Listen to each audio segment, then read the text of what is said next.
So Rahul Gandhi has been booked.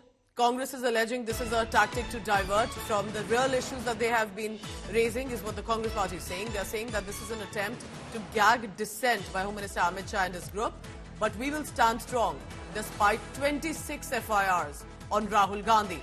So this is what has happened right now. Remember, it was after protest versus protest, complaint versus complaint that happened. Maushmi Singh continues to be with us. Maushmi, go ahead. Now that the Congress party is saying that all this is a diversionary tactic, 26 FIRs is what they're mentioning. I'm wondering if this is only about yesterday or in total they are saying how Rahul Gandhi is being targeted. So this is not the first time, Pooja, that we've seen a string of FIRs on a particular issue across the country against Rahul Gandhi or a political opponent. But this time round, it is something that happened in the premises of the parliament. And this is an FIR by an MP against the leader of the opposition. So this is very, very, very scathing in terms of the political ramifications of it all. That means that the opposition and the ruling MPs had really come to the blows.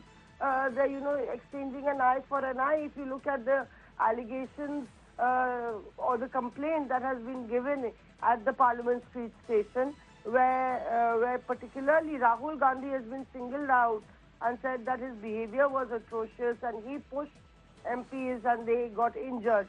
So one will have to weigh the implications of it for both parties. But the Congress has been not on the back foot, in fact more aggressive on the count that this is a sheer diversion. And even yesterday, Kharge and Rahul Gandhi chose not to respond to any of those complaints or FIRs that had happened against Rahul Gandhi. They stuck to Ambedkar, Amit Shah, and in fact even Kharge mentioned his knee injury and how he was pushed, and it was in fact that incident that the BJP wanted to divert from.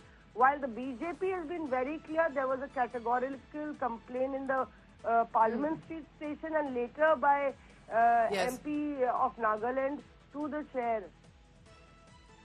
All right.